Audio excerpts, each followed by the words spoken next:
Good evening, everyone, and thank you to Breaking Through. Tonight, it is our hope to provide you with valuable information provided by some of the best minds in the industry. My name is Mark Hoover. I'm a development officer here at UNC Charlotte, and I'm one of your moderators for this evening. Hey, everyone. My name is Wale Ejire. I'm the Assistant Director of Annual Giving at Bridgewater College in Virginia, and I'll be assisting Mark this evening. With that being said, I'm excited to really get to go in and learn this evening and really get some informative information from everyone. With that, let's introduce our panel. Awesome. From Alabama State University, Athletic Director Jennifer Lynne Williams. Jennifer brings more than a decade of experience to athletic administration at Alabama State. She has gained experience and a tremendous amount of success in her first three years in Montgomery. Under the guidance of Jennifer, Alabama State captured its 6th consecutive SWAC Commissioners Championship Cup by winning 10 conference championships.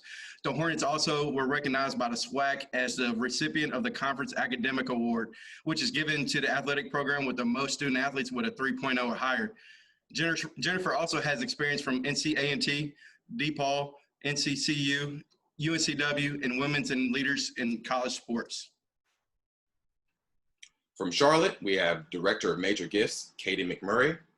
Katie holds a Master in Higher Education Administration from Michigan State University and a Bachelor's in Communication from Ohio Northern University.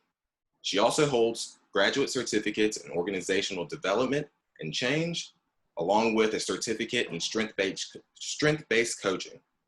Katie has spent 15 years in university advancement and major gift roles from Michigan State and Penn State, and she has been with Charlotte for the past 10 months. From Southern Methodist University, Associate Director of Development, Lauren Middleton.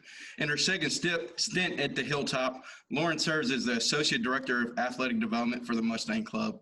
In her role, she is charged with the cultivation, solicitation, and stewardship of major gifts for capital projects and other current use needs. Lauren is a key staff member of the athletic development team that produced the first ever $1 million year for a sports-specific excellence fund. Lauren also has coaching experience at the D1 and D2 level and development experience from Vanderbilt. From the University of Arizona, we have Faith Morrison. Faith joined the University of Arizona Athletics Department in January of 2019 as an Associate Director of Regional Development with the Wildcat Club. She is responsible for identifying, cultivating, and securing major gifts, as well as developing and maintaining relationships with a number of current club members.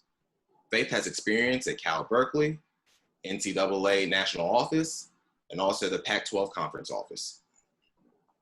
From the John Purdue Club, Associate Director of Development and Events, Jessie Harrison. Jessie is currently the Associate Director of Development and Events for Purdue University Athletics. In addition, she recently started overseeing the operations for Athletic Alumni Club, the Varsity P.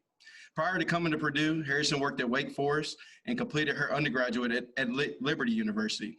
While competing as a HEP athlete for women track and field team, she's also currently pursuing her master's in higher education via Purdue Global and will graduate in September. Congrats, Jessie. From Washington State University, we have Johanna Pfeiffer. Johanna serves as the Director of Development for Spokane Operations as of October of 2019. She oversees regional efforts at Spokane, Coeur d'Alene, and also California. Pfeiffer comes to Washington State from San Diego State University, where she was most recently held the position of Director of the Aztec Club.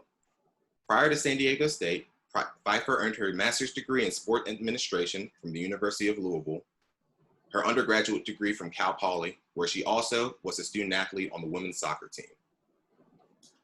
So tonight we'll go through 2 rounds of questions, followed by a round of questions from selected guests.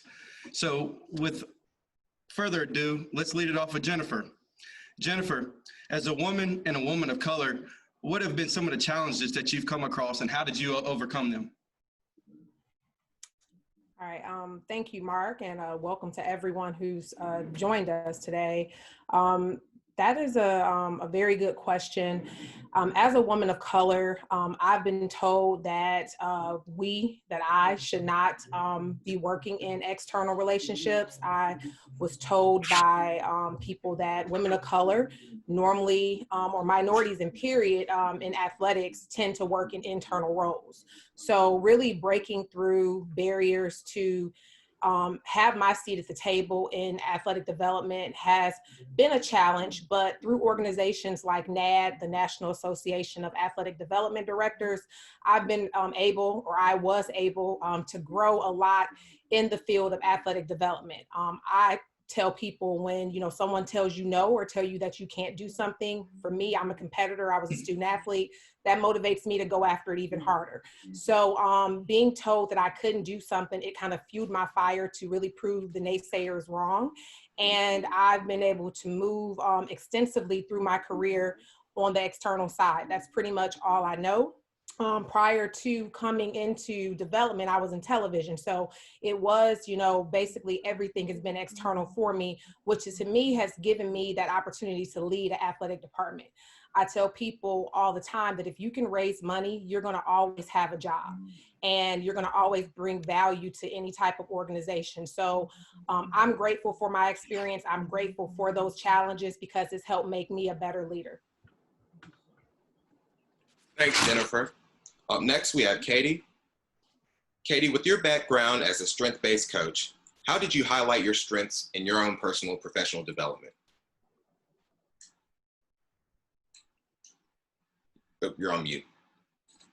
I even put a note here, unmute yourself. I'm terrible at that. Really honored to be on the call with all of you, particularly honored to follow Jennifer.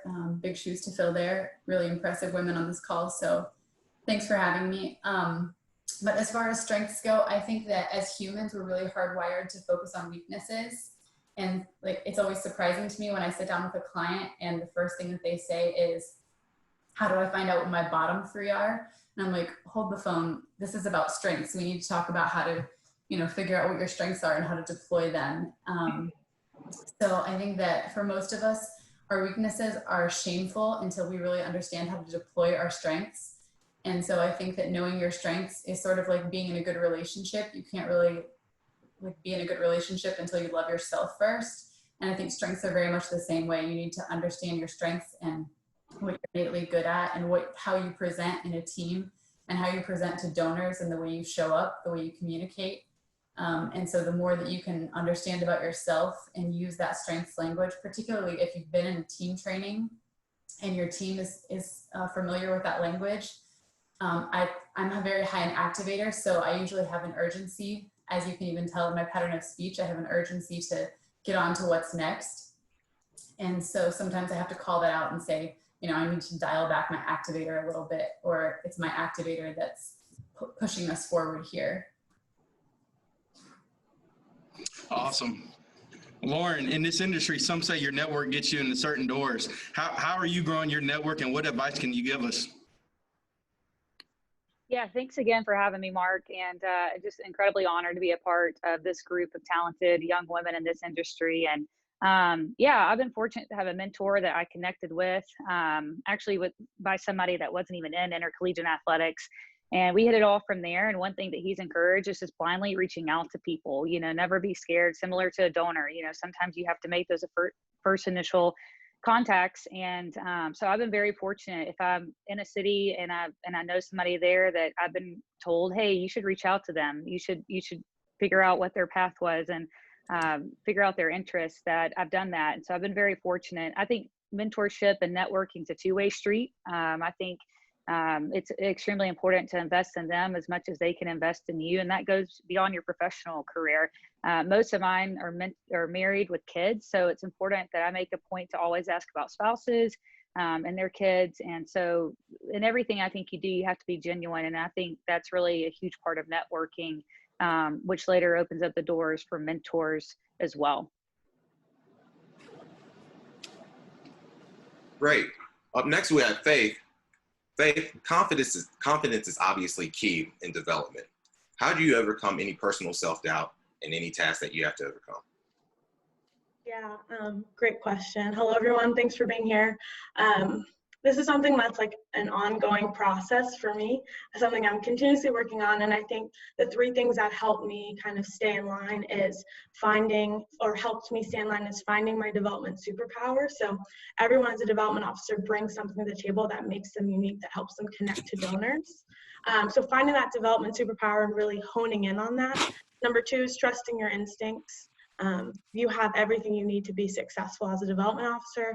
And three, moving with authenticity, just because we're often so critical of ourselves. And this is something that I even did like earlier this week. I called my boss and I was like, oh, Theo, like I was asked to be on this panel. I feel like I should be the one getting advice, not listening, not giving advice. And he's like, what are you talking about? You do all these amazing things. And having that authenticity with other people allows you to see yourself in the light that other people see you, and help you stay on course in terms of your own self-confidence. So yeah, that's what I would say. Awesome, Faith. We really appreciate you. Jessie, this is probably one of the toughest ones, but once you find it, you usually come out on the brighter end. So with that being said, what is your why and how did you discover it? Thanks, Mark. First off, just like everyone else, I want to say thank you so much for having me. To face point, when I got the email, I was like, man, they want me? Are you kidding? So I appreciate it. Love being on here with all these studs. But to the question, I had the amazing opportunity of being a student athlete in college. And during that experience, I knew like I want to give this experience back. So college athletics is the mission field I chose and the one I want to continue in. And I want to give people the chance that I got. And even though I work indirectly with student athletes, I get so much excitement out of creating the events and the programs that help raise the money to form their experience. So my why is definitely for just the holistic mission. I totally believe in it. And I'm just so happy I get to work in it every day. Cool. Hey, Johanna, so obviously this is a very competitive field. How can someone differentiate themselves from others in the field to reach their ultimate success? Yeah, thank you, Wale, and thank you for having me. I'm taking notes, everyone, so this is really fun to be a part of. I have three distinctive areas that I think that someone can reach ultimate success and differentiate themselves as well. First is the power of persistency. Be politely persistent with donors and with your career. There was a consulting firm that shared you must reach out 11 times in 60 days just for that outreach of a donor. So that polite persistency is really just like a cornerstone of hard work, but I think that's really powerful to set yourself apart. Second and third are two skills that I'm continuing to learn and improve upon. The power of great communication. I went on and did my Toastmasters International certificate, and I think it's one of the most powerful things I gave myself. In addition to your education, that is a wonderful way to rehearse and role play with donors and have conversations, but in a very powerful way.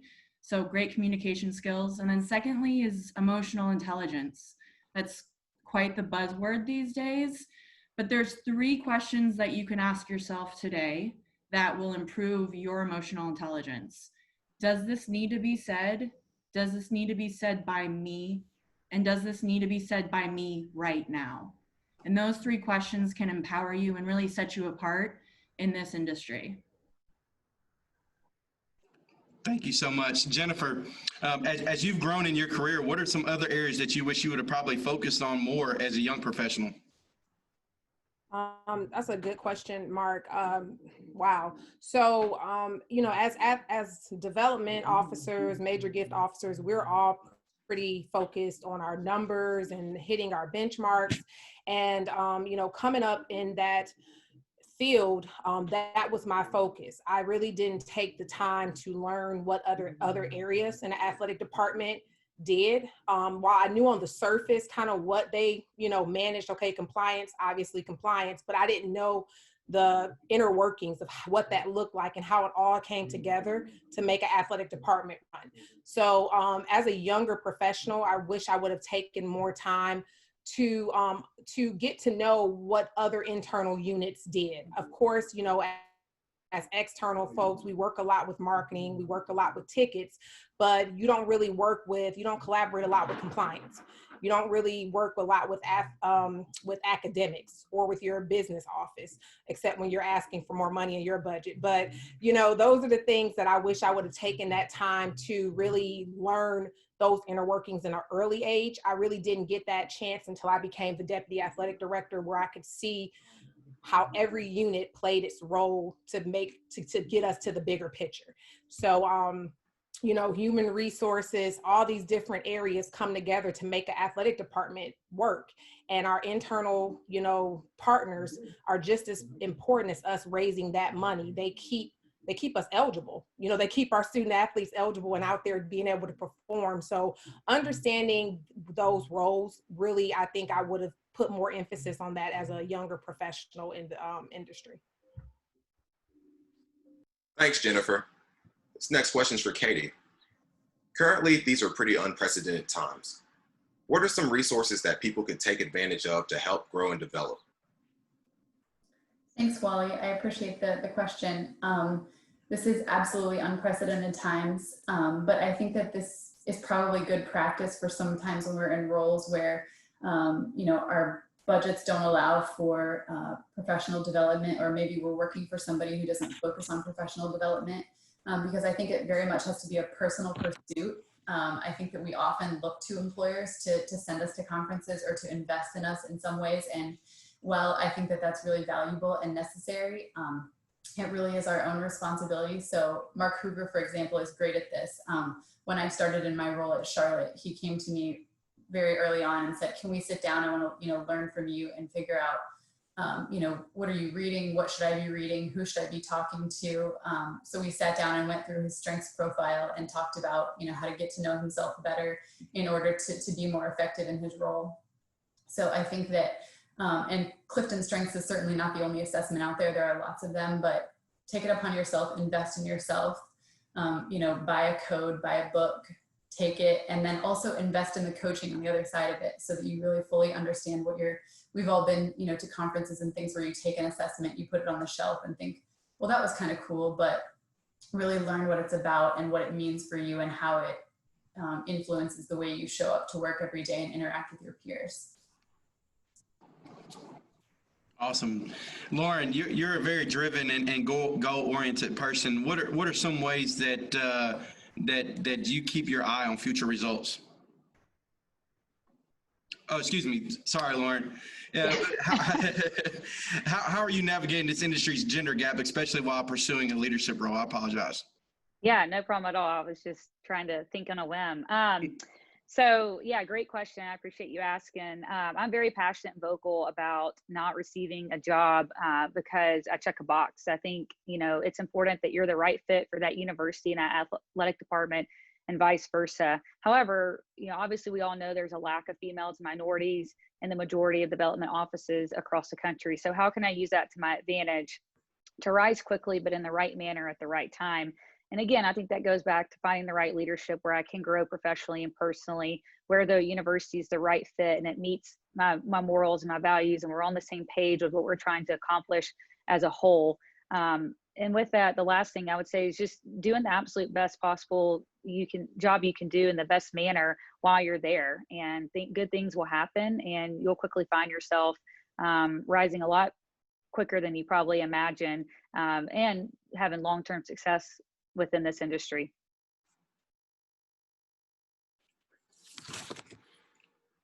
Faith, we're in a current social climate that is pretty difficult to navigate. How are you navigating through tough conversations with donors?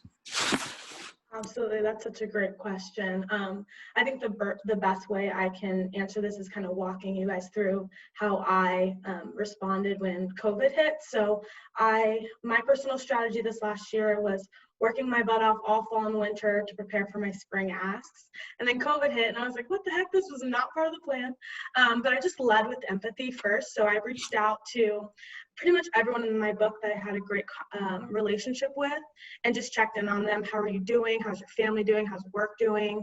Making sure that they knew that me as Faith, but also me as a representative of Arizona Athletics, which invested in them as a fan, season ticket holder, donor, first and foremost. And then also after that, not assuming that everyone is unable to give or not interested in giving. So I didn't shy away from that ask. And I was really surprised by the amount of people who were like, oh my gosh, thank you so much for reaching out. I still want to have that conversation about making a gift. So allowing myself to lead with empathy first, but then also being tenacious about, you know, this is the job that I have. And I'm passionate about Arizona athletics, and so are our donors and our fans, and allowing that to kind of be the bumpers on the bowling lanes as we kind of move through uncharted waters. Jessie, what do you think is the most significant barrier to female leadership, and how do we as men need to do a better job to ease that barrier? Yeah, so this is, definitely a popular question because it is obvious that there's many more males than females in college athletics. But thinking about this one, I think there's two major problems. And first, I'd say grooming and mentoring is the first problem, and then hiring is the second problem. So starting with the first one, grooming is so inconsistent in this industry. And what I mean by that is the best way I can illustrate it is with an example. If there's a 25-year-old male intern and he starts in a development shop, and then there's a 40-year-old male development administrator, that administrator, that associate athletic director, whatever his title is, he might feel comfortable saying, hey, do you want to go get a beer? Right? And so they go to beer, they talk, they learn about each other. And so that 25-year-old intern, he gets that experience, he gets that time. Would that administrator feel as comfortable if it was a 25-year-old female? Maybe he's worried about perception. Maybe he's newly married. Who knows? But that right there, that problem, it already gives males a step ahead. And so I think what we need to focus on, especially male administrators and male administrators listening to this, is are you being intentional? Is it equal to the females and the males that you're grooming? And even, I'll throw it on the flip side, female administrators, are you only seeking out females? Like we both can be intentional and make sure time is equal. And I'm not going to sit here and say we can solve the world's perceptions problem, but what we can do is if you like to get a beer with the male intern, maybe you call the female intern once a month on your way to work. And so you just make sure they both get that opportunity, but then the perception is still fine, but you're helping them and you're grooming them equally. And then that will lead to also, more females will get mentors, will get male mentors. And that part, so the grooming and mentoring goes hand in hand with hiring. And so with the hiring, I think, I'm going to use the word again, but be intentional, hire people that don't look like yourself. And then I think if we solve that grooming and mentoring problem and we have more women in the pipeline and more women being referred by male administrators, maybe the hiring won't be as tricky. There'll be way more women to hire. So that's my biggest thing is grooming and mentoring and hiring are the two barriers right now.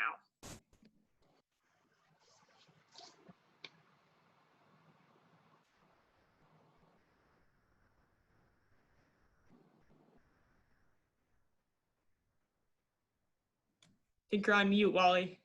Yeah, I think you're on mute. Thanks, y'all. All right, Johanna. Everyone has their own nervousness when it comes to speaking with donors. What practices have helped you overcome those challenges? Yeah, thanks, Wally. First, it's really simple in relationship building is just to find that commonality between the donor and yourself. Everyone's human, everyone enjoys hobbies and other shared commonalities. So find that within each other and discuss it.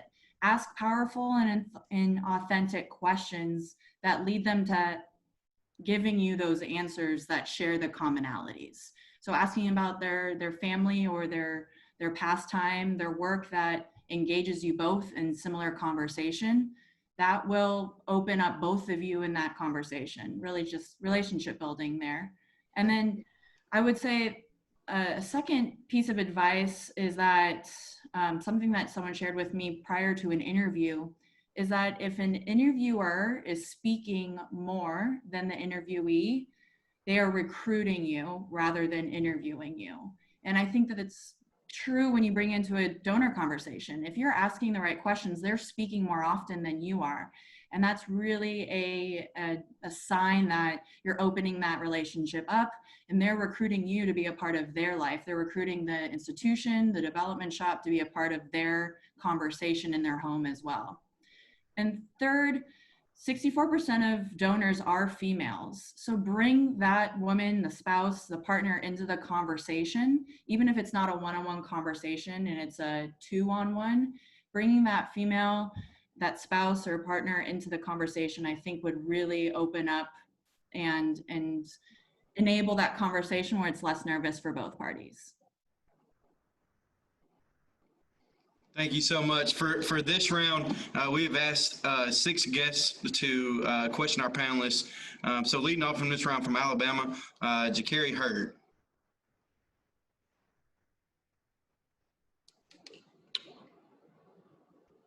She might not be on, so I'll go ahead and ask the question. How do you manage being driven in your career, but also balancing a good life at home? Well, first off, I don't really think there's a such thing as balance. I like to call it work-life integration because I integrate my family into everything that I do with my job. I think I forgot which one of the panelists mentioned it, but I always look at my values and how they align with any institution before I accept a job. And if it's a problem to have family, if that's not one of the values, then I will not work there because I believe in family. And so every institution or place that I've worked, it's been okay to have your kids around. Even when I didn't have a daughter, I would always, at other institutions see children around. And when I worked at DePaul and the same at North Carolina Central and A&T. So I think it's about getting your family immersed into your life. I don't think that it's hard to have balance, especially when you are in the seat. I think it's hard even as a development officer because you're always gone, but you have to take time for yourself. You have to learn how to say no.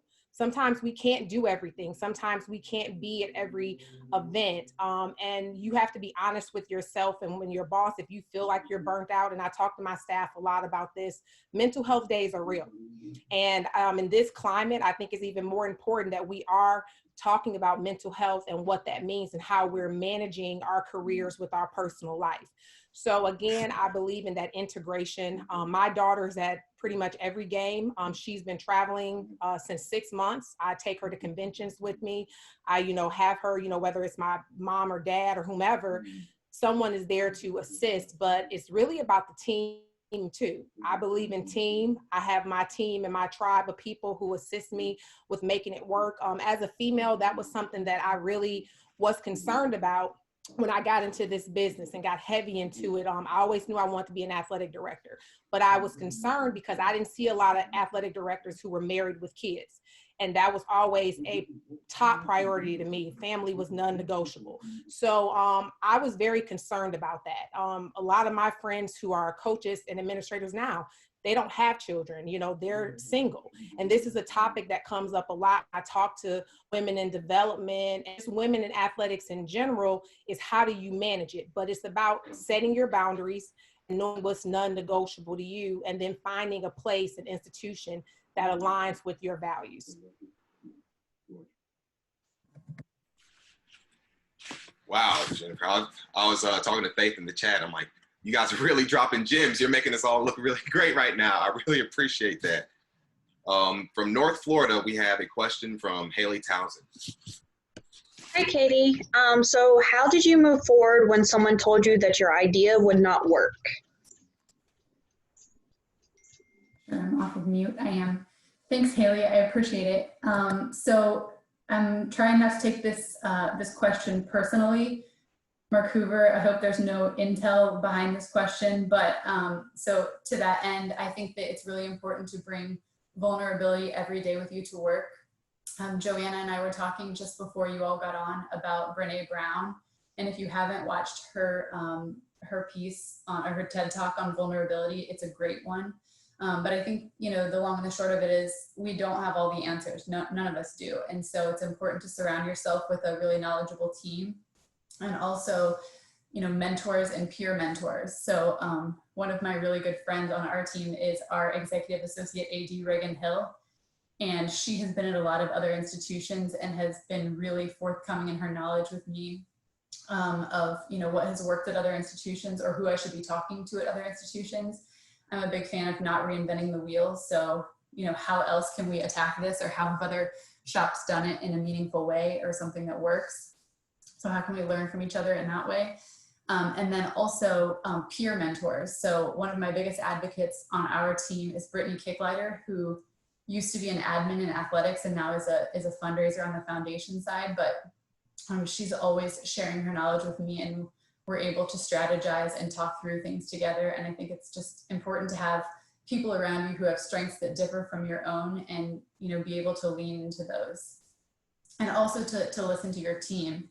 And, you know, figure out collectively what works and what doesn't work, and be in an environment where you feel safe to fail, because we're all going to. Thanks, Katie. From Duke University, Robert Chisley.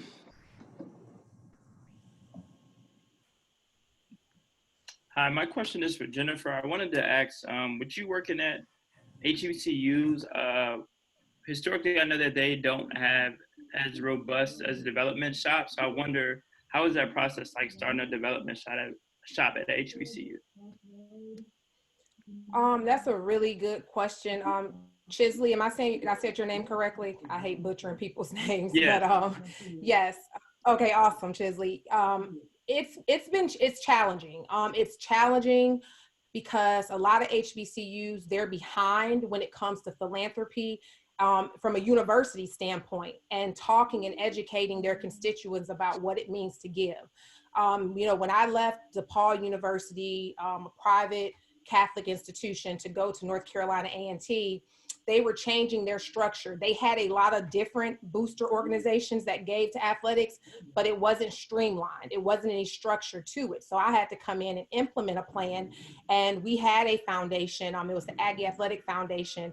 And so to watch that grow from having about 200 members when I started it to when I left, over 800 members, and I was there for 4 years, to me, that says a lot. It's really about getting someone in these roles at HBCUs who understand the importance of philanthropy, who are connected, because I believe in, you know, relationships. We talk about that in development a lot. Relationships are key. You have to be able to have a circle of people that are different. I interact with all types of people. I know folks in HBCU landscape and PWI landscape. I went to both. So being able to have your circle of folks that can help you when you have questions. I'm like Katie, I don't believe in reinventing the wheel. I can steal something, and I went to Chapel Hill. I can look at something from Carolina and make it fit a North Carolina A&T. While we can't do everything that a Carolina can do, I can pull and pick and make it fit what I need. But again, cating is key. It can't start once students graduate from your institution. They need to be educated on the importance of giving while they're in school. That's going to make for a solid alum wants to come back because they had a good experience and support your institution. But you're right, a lot of HBCUs do not have robust development shops. Here at Alabama State, we're a shop of one. And, you know, it's been a challenge, but we rely, and that's why relationships, we work a lot with institutional advancement to help us with our mission. But making sure, and I just put something on Twitter, HBCUs have to understand and really, really not talk about it, but understand the importance of philanthropy and fundraising. That has to be a focus for our type of institutions moving forward, especially now that the pandemic has hit and a lot of our funding from the NCAA has been cut. Fundraising is going to be extremely important as we move forward in our realm for generating revenue. Awesome, thank you. Lauren, what are some of the most valuable insights that you've learned from a mentor? Yeah, thanks, Mark. Great question. I don't know if 2 to 3 minutes would cover it all, but I've been very fortunate with 4 really good mentors that have invested in me and more than I've probably invested in them, truthfully. But a couple of notes that I made was be genuine in everything you do. You know, at the end of the day, it's about developing the relationship that when you don't need something, that they help you when you really do. In addition, I would just say bloom where you're planted. I'm really big on that. How are you adding value? How can you go above and beyond to set yourself up for that next career path. And then additionally, I would say men, there's a statistic out there. It says men will apply for a job even if only they meet 25% of the job requirements, when women will only apply if they meet 75% of the box checks. So I would say be confident and still apply for those jobs, even if you don't check all the boxes. And lastly, I would say don't be defined by your role or title. Stay patient and just crush it where you're at, whether you're raising a ton of money, putting great events on, or whatever your absolute role is. And then always be open and worth listening to opportunities while trusting the process, trusting your path, and knowing your worth at the end of the day. Thanks, Lauren. Up next, we have a question from UNC Chapel Hill from Kelsey Grambo. Hi, everyone. First off, just want to thank all of the panelists for being here today. I know those of us getting started out in the industry really appreciate all of your advice and nuggets of wisdom. My question is for Faith, and it is, how did you learn to trust your instincts and grow your confidence when interacting with donors? That's a good question. Thanks, Kelsey. For me, it's a couple things. One, repetition. So momentum is everything. Finding my personal groove and what works best for me really helped me find my confidence. It helped me not get nervous. Just like, I come from a student athlete perspective, just like practice helps you prepare for the game. Doing it over and over again in practice, doing it over and over again will help you find your confidence and find your groove when you're interacting with donors. Two, I would say to be open to taking risks and stealing from other people. So trying new things. If you hear a development officer on campus or a staff member or an AD say something that you're like, you know what, I'm going to try that. Being open to trying that. And if it doesn't stick, it doesn't stick. It's like, making a joke. Sometimes you make a joke, it doesn't stick. Just don't make it again. Try something new. Keep pushing. And then last but not least, just not being afraid of no. Keeping in perspective that no is the worst thing that you can hear from a donor. You can hear yes, but maybe not giving to that, not right now, and no. That is literally the worst that can happen. So maintaining that perspective. And then last but not least, bump in a little pump-up jam before a donor event or a donor visit doesn't hurt either. So I like to get my donor visits a couple minutes early so I have some time in my car to listen to Bossy by Khalees, and then I walk in and I'm feeling bossy, so. Awesome. Thanks, Faith. From Oklahoma, Isaac Coe. Hi, Jessie. I wanted to echo Kelsey. Thank you all for spending the time to come teach us and give us these great advice. But my question is, while focusing on career advancement, when is the right? Thank you, Isaac. I think I got the question, but if anyone else didn't hear it, it's when focusing on career advancement, it's when it's the right time to look for a new job, right? Is that it? Awesome. Well, first, before I start, I want to say thanks to Faith. I really liked your answer. And it's crazy. I listened to Bossy before this talk. So yeah, I'm preparing. But to Isaac, great question. I think I want to start out with, I truly believe you should always be looking at jobs. I'm not saying always applying, just always be looking. And the reason why I say that is you got to study your craft. And part of studying your craft is knowing what comes available, what administrators are retiring, what coaches are resigning, knowing what's out there, learning what, and also like for young people starting out, what kind of jobs are out there, So I think always looking, like U1Ticker is such a great resource, just checking that out every day. And I am not saying apply to everything, but just always being up to date with what's available in the industry. And then getting into the meat of the question, I think there's a big reason when you know to start looking for another job, another opportunity, and that's when you're not growing. And that's twofold, like personally and professionally. Personally, like, let's be real, you might need to move where your significant other is, or it might be time you got to go to a bigger city. Or, Jennifer spoke last week about her family, like she's got to find where it's good for her family. So those are personal reasons, but focusing on professional reasons, like before you think like, okay, I'm not growing, there's two things. I want to highlight what Lauren said, like, are you really blooming where you're planted? Have you had that deep conversation with your boss? Like, can I take on more? Can I do something that you don't like doing? And the second thing, like, have you tried yourself? you know, we're lucky here. We live near Indianapolis and there's the Indy Sports Corps. Have you checked out your sports corps? Have you asked marketing if you could help at the basketball game? So I think once you've exhausted all efforts and really tried to grow and you still don't feel that way, maybe it's time to check out some new stuff.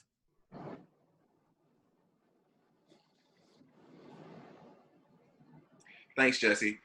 And we have our last question from UNC Chapel Hill, also from Ashley Kavanaugh.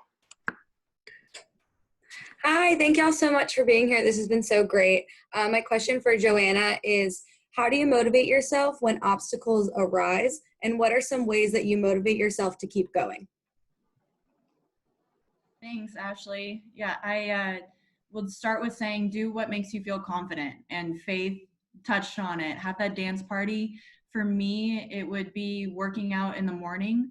That's what makes me feel most confident for the rest of the day, knowing that I've given that hour to myself and I can give the rest of the day to the institution, to my work, to the people around me. So that's the number one thing that motivates me. And the second is a book that I recently read, Can't Hurt Me by David Goggins. He's a celebrated Navy SEAL that overcame many obstacles, and he brings up the topic of a cookie jar.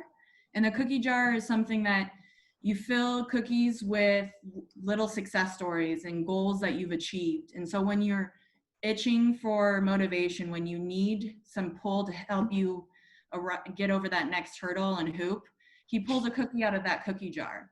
And it's a really fun concept that I took away from that, and kind of challenging everyone on the call. What are your cookies? What can you put in your jar now that you'll pull out later when you need that motivation?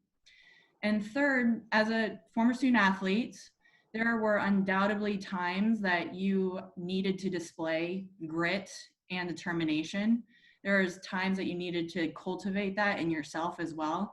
So you already have those tools that you can use today. Bring back all those tough conversations and those tough moments as a student athlete, as a woman, as a person of color, that says, you know, I can bring this back into my daily life. And those two things for me are grit and determination. Thanks, Johanna. Also, thank you to all of our guests for participating in the final round of questioning. To close things out for this session, we've asked our panelists to share some words of wisdom or something on their minds. Leading off the final round, we'll start off with you, Johanna. Yeah, thank you, everyone. Like I said, I'm taking notes, and this is really fun to be a part of. So thank you, Mark and Wale. I think I would just add a couple notes to the questions that I've already answered. The first is, when feeling nervousness with donors, I would also encourage you to share a story. Tell a story about a student athlete at your institution. I think that would really kind of open up some of the dialogue that's away from the donor, away from yourself, that you can speak on somebody else and a student athlete that that donor might be supporting first and foremost. And second is the public speaking tool I was speaking about earlier, is that skill is like a muscle. Communication and great communication is considered to be a muscle. You must work at it for it to grow. So it's not going to be one Toastmasters and done. You have to find continuous ways to practice that skill and grow that muscle. And third, I just want to hit on another topic of being a student athlete, is that is a superpower for many people, and it is a tool that we should continue to use and bring that grit and determination. There's so many of those times that we can fall back on those hard conversations with coaches and your fellow teammates that really are setting you apart today that you don't even know. So lean in onto those superpowers that you have. Thanks, Johanna. Jessie? I would just say, I know this is directed toward development and people wanting to be in development, but every experience is invaluable. So get every experience you can. You know, I think somebody hit on it. I think it was Jennifer earlier in the conversation about you understand like different departments and how understanding everything works. So as you're coming up, like maybe take a job you wouldn't expect, or volunteer with something you wouldn't expect, because every experience is going to help you, and hard work opens doors. Thanks, Jessie. Faith? Yeah, I would say, first off, thanks everyone for being on today.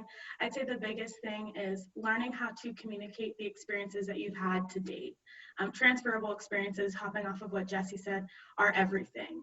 And sometimes it's easy as a young person in this industry, or someone that's looking to get into new roles, it's easy to disqualify yourself, like, oh man, I don't have X qualification, I don't have Y qualification. But learning how to communicate the experiences that you've had to date can make you a really amazing candidate and also a really great teammate. And then doubling up on that, being a fundraiser is a really important job, but so is being a good teammate. And so if you're looking for a role in development, it's also really important that you are open and learn about what your support staff is doing and how you can make their jobs easier, because being a good teammate, as much as we want to ascend in our own careers, sometimes being a good teammate will allow other people to help other people help lift us up. So that's just like my last little 2 cents right there.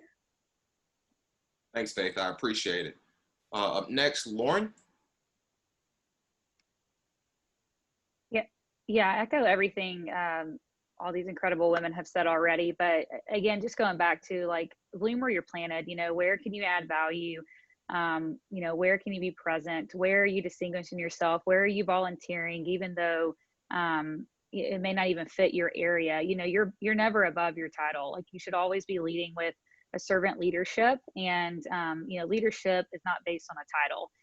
And so I would just encourage anybody listening that be present where you're at, continue to find ways to add value, and just remember the opportunities are going to come. Stay patient, work hard, put your nose to the ground and just do what's asked and go above and beyond. Thanks, Lauren. And then Katie.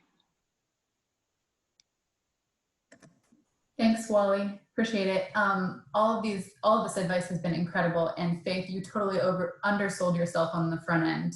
You have great advice. I love the good teammate piece. And then I just wanted to clarify, Joanna, what you said was, in order to motivate yourself, find a cookie jar and eat the cookies. Maybe I wrote that down wrong. And I just wanted to add on to when we were talking about making moves in your career, not in just looking for the position itself, but as you're meeting the team that you'll be working with or for, I think it's really important to identify what's really non-negotiable and important to you. And for me, that's growth mindedness, innovation, and collaboration. And so see if the people that you're interviewing with have those tenets that you really believe are paramount to your own success. And if they have a capacity to pour into you. And ask the hard question, do you want to invest in my growth? Because it's really important if you're going to spend, 1, 2, 3, 4, 10 years at a place. You want to make sure that you're growing while you're there and while you're adding value. And then what else did I have here? So on the flip side of that, make sure that you are that for others. So when you have the opportunity, give your time to those who are coming behind you or coming alongside you. And as Faith said, be a good teammate and, give to others. People remember that this is a small world in athletics is what I'm figuring out. And so, make sure that you're the best teammate and person that you can be and working the hardest, because your reputation will precede you. You're not just working in a vacuum. This was awesome, guys. Thank you so much. Mark, Wally, you guys are superstars. I appreciate it, Katie. You really are helping out, and you're really the horse that's making everything run right here. So thanks. And lastly, Jennifer, could you wrap it all up for us? Sure. You guys had me follow all these great panelists here. Not too much more to add. They pretty much summed up a lot of my sentiments. One thing I will say, regardless of whatever level you're at, you should always lead from a place of love. I think that whatever you do, people can sense genuineness. They can sense people who really care. And a lot of us don't work at our alma mater. So that's going to be a key. Leading from love and really showing that you're invested in your institution that you're at is going to help you be able to close a lot of those deals. I like to tell people, get involved with NAD. I'm not saying that just because I'm on the executive committee, but NAD has been a great tool to help me navigate my career. There is a group that we have, a women in development group that has grown each year since it started. So I encourage all of the ladies on this Zoom to please look at NAD and try to get involved with it. We'll be back in Orlando in 2021. Also, never burn bridges. You know, Katie touched a lot on that. This circle is so small that we're in. I get called all the time about people looking for women in development.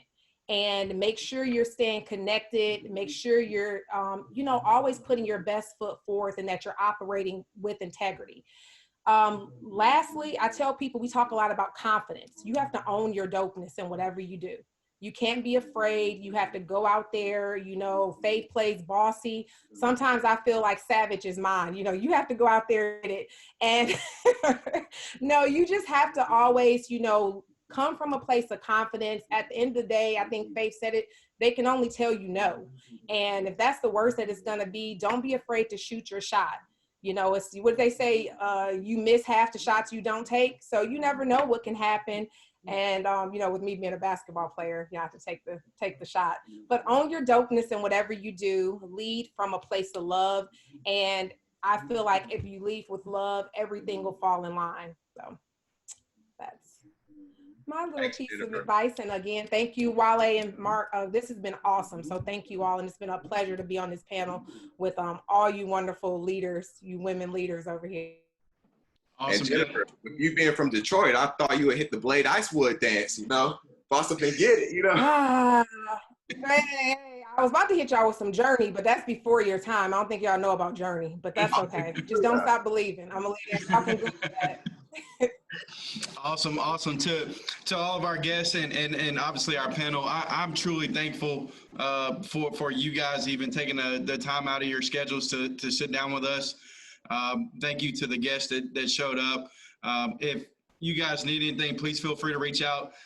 This recording will be on YouTube at the beginning of next week, so please be on the lookout for that. Follow-up emails will come out Monday. So if you guys need anything in the meantime, please feel free to reach out. We appreciate everybody so much. Thank you so much for attending.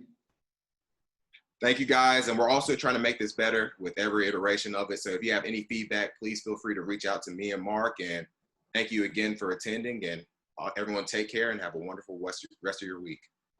Thank you.